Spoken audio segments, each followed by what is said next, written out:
Good day mga boss. Ang Barangay Ginebra San Miguel, ayon nga sa isang ulat, nagkaka-interes ngayon kay Joshua Monson matapos ang ilang sunod-sunod na pagkapanalo ng Northport Batanguer at ang naging best player of the game, itong si Joshua Monson. Hindi katakataka at interesado talaga itong si Coach Timpon na kunin ang nasabing player dahil two-way player itong si Joshua Monson.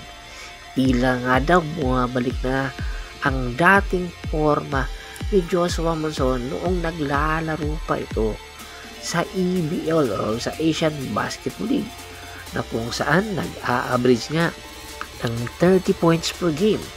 Ang kagandahan daw dito kay Joshua Monson ay dahil two-way player ito. Isa sa magiging defender na po pwedeng gamitin ni Coach Tim Con. Dalawa na sila, bali ni Stephen Holt ang gagawing import defender or sino man ang merong mga guard na mas magaling kumilos, po pwede itong gamitin ni Coach Tim Con bilang defender.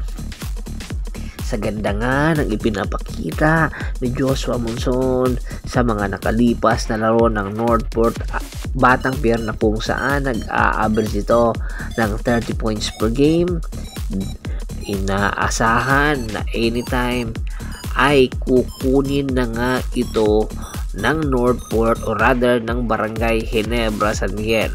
Ayon nga sa mga ulat, dahil nga super friends sina Boss Al Francis Chua at Coach Bonitan, hindi katakataka na anytime ay mapupunta na ito sa Barangay Ginebra San Miguel.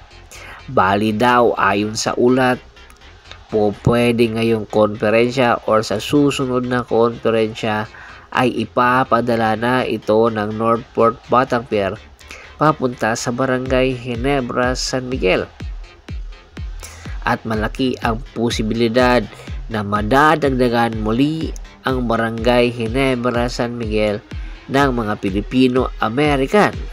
Maraming tuloy ang kumukwestiyon ngayon, ilan nga ba ang limit ng bawat koponan sa mga Pilipino-American or PhilAm na posibleng maglaro sa PBA. Alam natin na mayroon rules ang PBA na hindi po pwede lumampas ng 5 PhilAm, kaya inaasahan na babatikusin na naman ito ng mga fans kung sakasakali mang matuloy ang nasabing negotiation na nagaganap ngayon between Barangay Ginebra San Miguel at ng Northport Batanguer. Dahil nga sa ganda ng ipinapakita nitong si Joshua Monson, ayon sa mga ulat, ang Barangay Ginebra San Miguel ay posibleng ipadala itong si RG Abarentos papunta sa Northport Batanguer bilang kapalit ni Joshua Monson.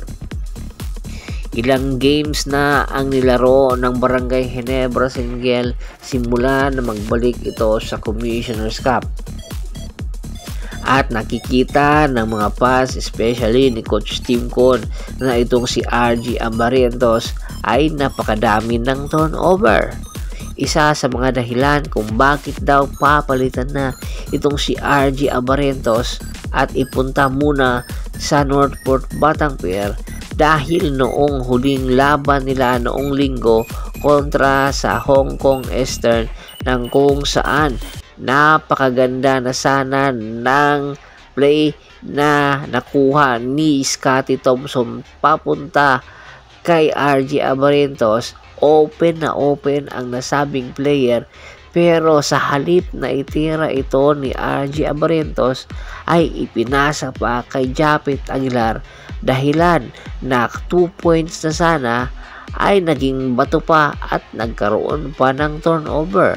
Kaya naman inis si Coach Tim Con dahil bawat positioning ng nasabing laban nila kontra Hong Kong Eastern ay mahalaga.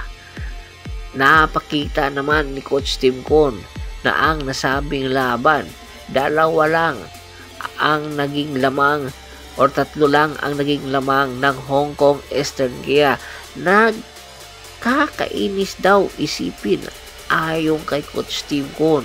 Hindi naman daw bata pa itong si RJ Abarentos dahil napakarami na netong experience sa Japan at sa Korea. Kaya tuloy pinag-iisipan na ngayon ng Barangay Ginebra na ipadala ito. Batang isip pa daw itong si RJ Abarentos. Gusto lang muna ng mga highlight.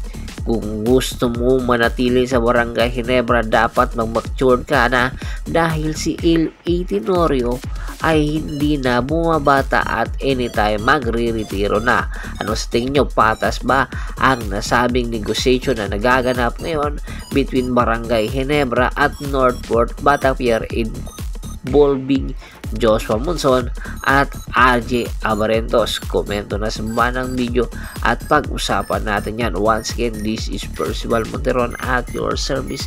Don't forget to subscribe my sports channel at don't forget to click the notification bell button para nga maging updated palagi sa kwentuhan.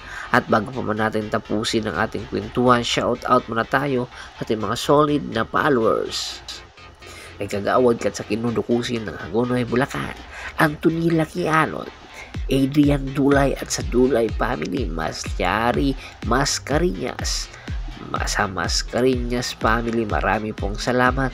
Ricky Lansan ng Ricky Rider TV ng Tansa Cavite, marami pong salamat sa walang sawa niyong pagsuporta. Pakibisita na rin po ng aking Facebook page na Hapres PH, Pulgoso, Bostor at Boss Idol. Marami pong salamat.